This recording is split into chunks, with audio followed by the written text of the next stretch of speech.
नील एक टक मीरा को देख रहा था। मीरा ने आज पिंक क्रॉप टॉप और पिंक प्लाजो के साथ गोल्डन प्रिंट वाला नेवी ब्लू लॉन्ग जैकेट पहना था, गले में मंगलसूत्र पहना था और वो इस वक्त अपनी मांग में सिंदूर लगा रही थी। नील उसे देख रहा था, पर फिर उसने अपनी नजरें मीरा पर से हटा ली और चार्जर लेकर मीटिंग रूम की तरफ मुड़ गया कि तभी विशु आ गई। विशु आते हुए ही बोली, भाई भाई रुको। विशु की आवाज सुनकर नील रुक गया। तभी विशु ने मीरा को देखा। विशु मुस्कुराते हुए बोली, wow Meeru darling, you are looking hot. Meera खड़ी हुई और विशु की तरफ मुड़ी, पर नील को देखकर उसने मुंह दूसरी तरफ कर लिया। विशु ने यह नोटिस कर लिया। विशु मुस्कुराते हुए बोली, अच्छा दोनों लोग ब्रेकफास्ट के लिए चलो। नील ने विशु से कहा, मुझे अभी काम है। विशु ने इस बात पर मुंह बना लिया और बोली, भाई आपका काम कभी खत्म नहीं होगा, चलिए। तीनों नीचे आ गए। सिम्मी जी और संजीव जी वही थे। संजीव जी मीरा को देखकर मुस्कुरा दिए और बोले, अरे वाह मीरू, क्या बात है, बहुत सुंदर लग रही हो। संजीव जी की बात सुनकर मीरा मुस्कुरा दी। सिम्मी जी भी उसे देख रही थी। मीरा हिचकिचाते हुए बोली, वो आंटी मम्मी जी, वो मुझे। मीरा बोलते बोलते रुक गई तो सिम्मी जी मुस्कुराते हुए बोली, बेटा अच्छी लग रही हो, और रही बात कपड़ों की तो वो तो मैंने खुद रखे थे तेरे लिए। संजीव जी और विशु उन दोनों की बातें सुनकर मुस्कुरा रहे थे। नील बस शांत बैठा था। विशु ने मुस्कुराते हुए कहा, क्या बात है मीरू डार्लिंग, सास बहू and all, not bad baby. Simmi ji Vishu से बोली, चुप कर शैतान लड़की, और अब भाभी है ये तेरी तो अच्छे से बात कर। विशु सिम्मी जी से बोली, ओके मॉम। फिर विशु मीरा को देखकर बोली, भाभी जी। नील सिम्मी जी को देखकर बोला, मॉम ब्रेकफास्ट मिलेगा। सिम्मी जी बोली, हाँ हाँ बस थोड़ी देर रुक। संजीव जी ने पूछा, नील क्या हुआ। नील बोला, कुछ नहीं डैड।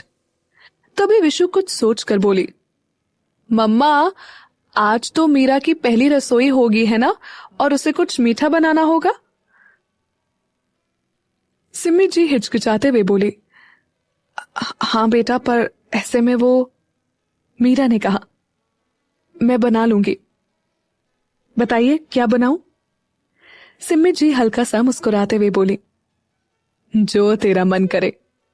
तभी नील का फोन बजा, जिसे देख वो खुश हो गया। नील मुस्कुराते हुए बोला, हाँ बोल कैसी है, बड़े दिनों बाद याद आई मेरी। हाँ यार, I miss you also. Meera को यह सब सुनकर पता नहीं क्यों अच्छा नहीं लग रहा था और वो किचन में चली गई। कुछ देर बाद मीरा अपने हाथों में एक बाउल लिए किचन से बाहर आई। उसने वो बाउल टेबल पर रख दी। नील अब भी फोन पर बात कर रहा था।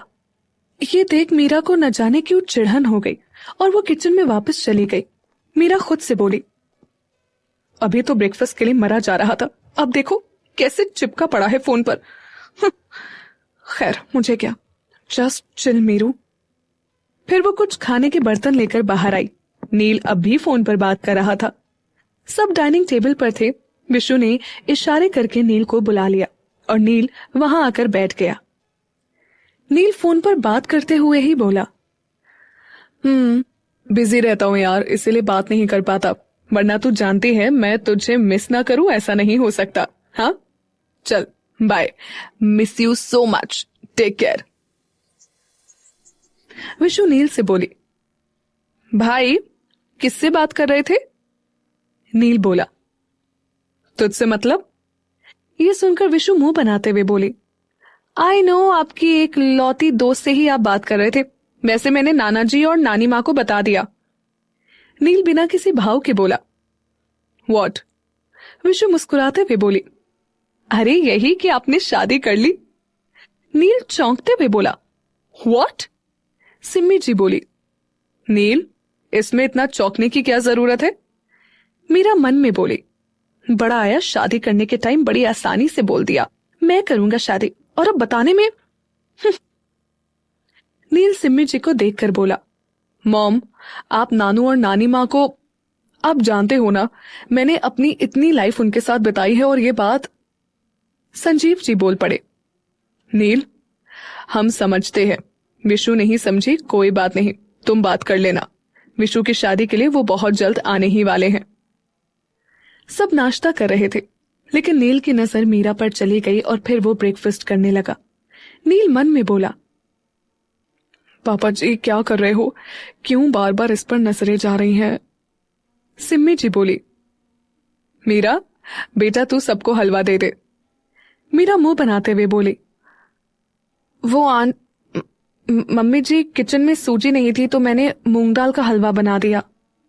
संजीव जी मुस्कुराकर बोले, अरे बेटा कुछ भी हो, बस मीठा होना चाहिए। मीरा मुस्कुराते हुए बोली, पापा जी डोंट वरी, आपके लिए अलग से बनाया है। विशु हंसते हुए बोली, एंड आई नो उसमें क्या अलग है।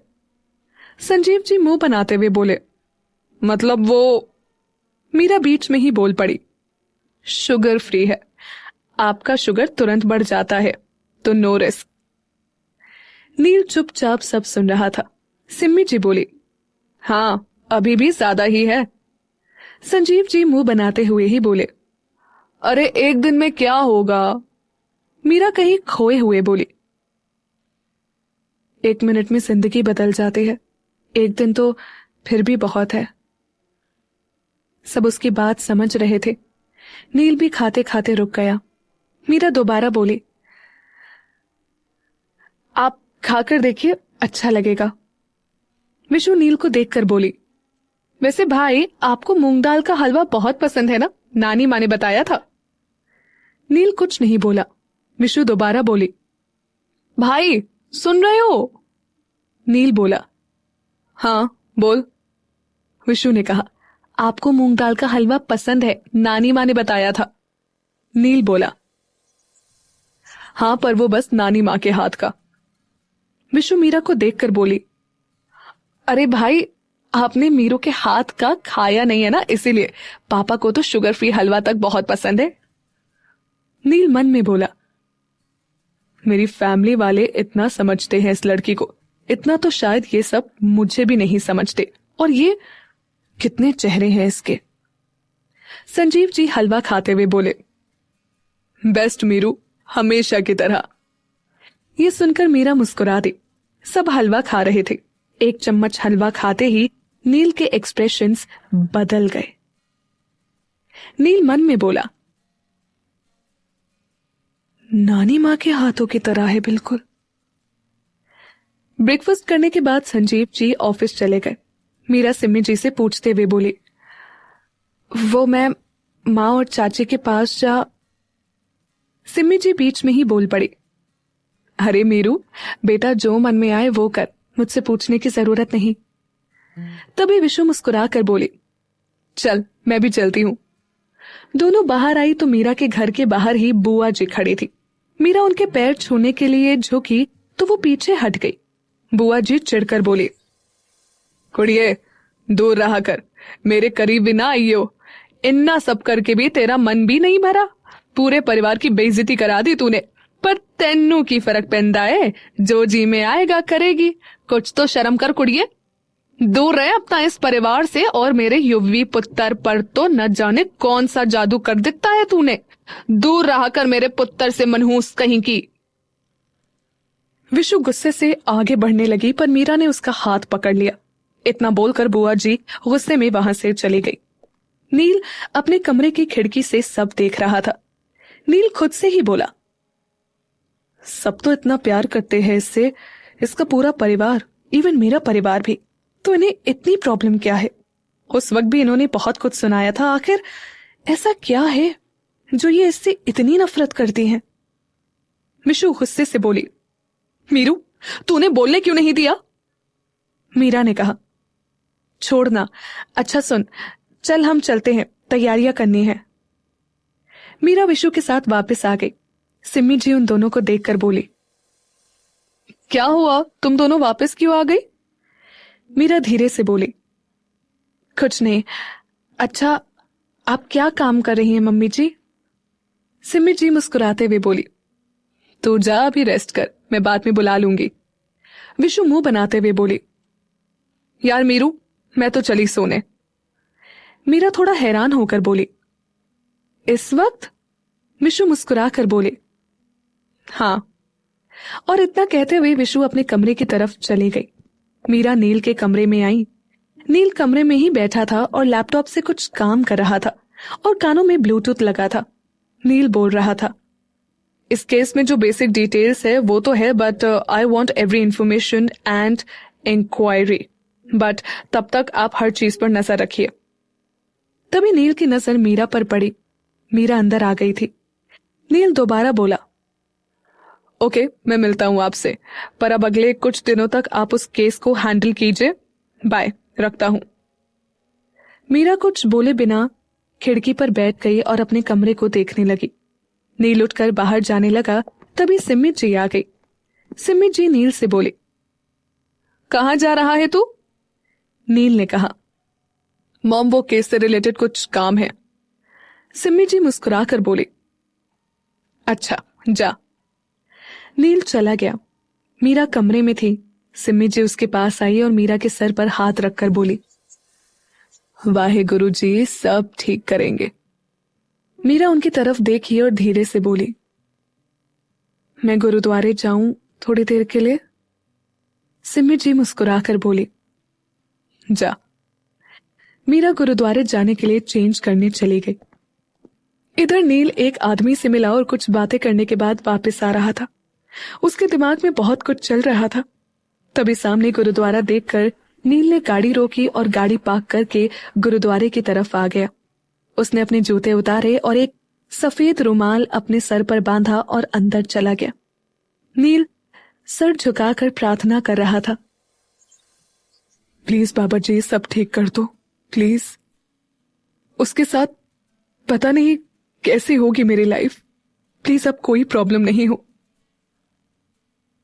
कुछ समय बाद नील ने जब आंखें खोली तो सामने बैठी मीरा पर उसकी नजर पड़ी। मीरा ब्लैक स्लीवलेस सूट के साथ लाइट ग्रीन सलवार पहने थी। माथे पर येलो दुपट्टा डाला था और उसकी आंखें बंद थी। नील उसे देखने लगा और देखता ही रह गया। वो चाहकर भी अपनी नजरें उससे नहीं हटा पा रहा था। आज दूसरी बार मीरा उसके सामने सूट में थी। नील उसे देख रहा था। तभी मीरा ने अपनी आंखें खोल दी। मीरा ने भी नील को देख लिया। फिर कुछ देर बाद दोनों बाहर आ गए तो मीरा दूसरी तरफ जाने लगी। नील धीमी आवाज में बोला, चलो मैं भी घर ही जा रहा हूं। मीरा कुछ नहीं बोली तो नील दोबारा बोला, चलो। तो मीरा गाड़ी की तरफ आ गई और दोनों गाड़ी में बैठ गए। नील गाड़ी चला रहा था और मीरा बाहर देख रही थी। नील ने एक नजर उसे देखा, फिर सामने देखने लगा। तभी मीरा धीरे से बोली, आई एम सॉरी। नील मीरा को देखकर बिना किसी भाव के बोला, वाई? मीरा धीमी आवाज में ही बोली, वो कल रात को गुस्से में ज्यादा बोल दिया, आई एम सॉरी, गुस्से में ध्यान नहीं रहा। मीरा की बातें सुनकर नील हैरान था। नील मन में खुद से बोला, सच में इसे समझना नामुमकिन है बाबा जी। फिर नील मीरा से बोला, आई कैन अंडरस्टैंड। तो मीरा फिर से बिना कुछ बोले बाहर देखने लगी। नील मन में ही खुद से बोला, क्या है ये लड़की, समझते कैसे हैं लोग इसे? बाबा जी, कैसे कटेंगी इसके साथ मेरी जिंदगी और ये अनचाही शादी? इसे नहीं समझ सकता मैं कभी भी। कुछ देर बाद दोनों घर पहुंच गए। नील ने गाड़ी रोकी और मीरा गाड़ी से निकली। फिर नील गाड़ी पार्क करने लगा और मीरा घर के अंदर जाने लगी। तभी नील भी गाड़ी पार्क करके आ गया और वो दोनों अंदर आ गए। हॉल में सिमी जी के साथ शांति जी और विभा जी भी बैठी थी।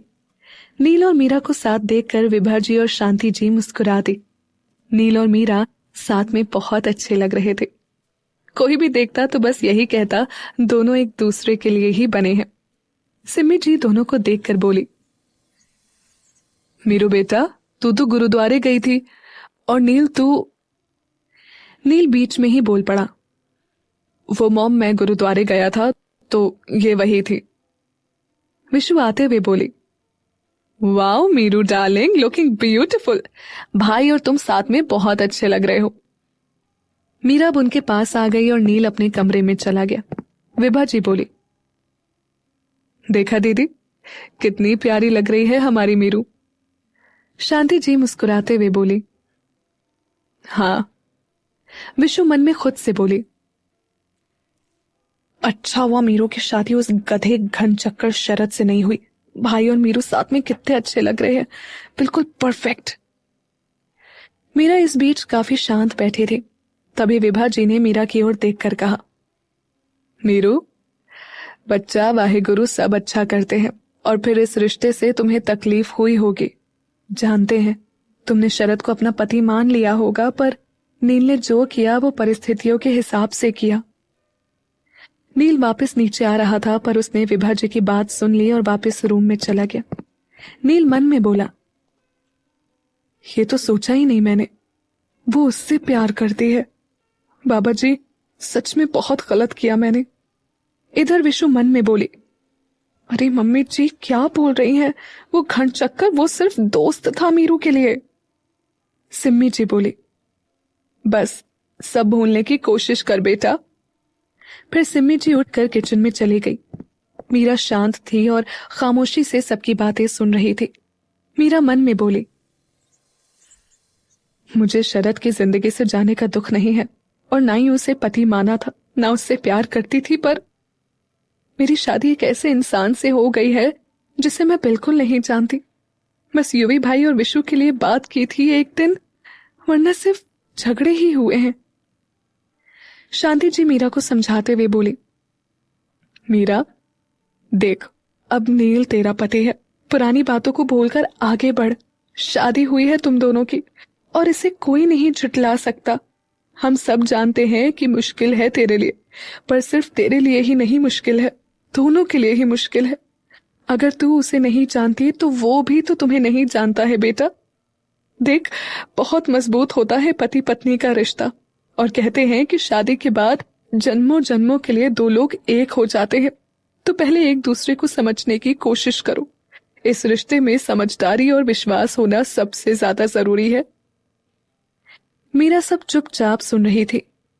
मीरा इतना सब सुनकर सोच में पड़ गई।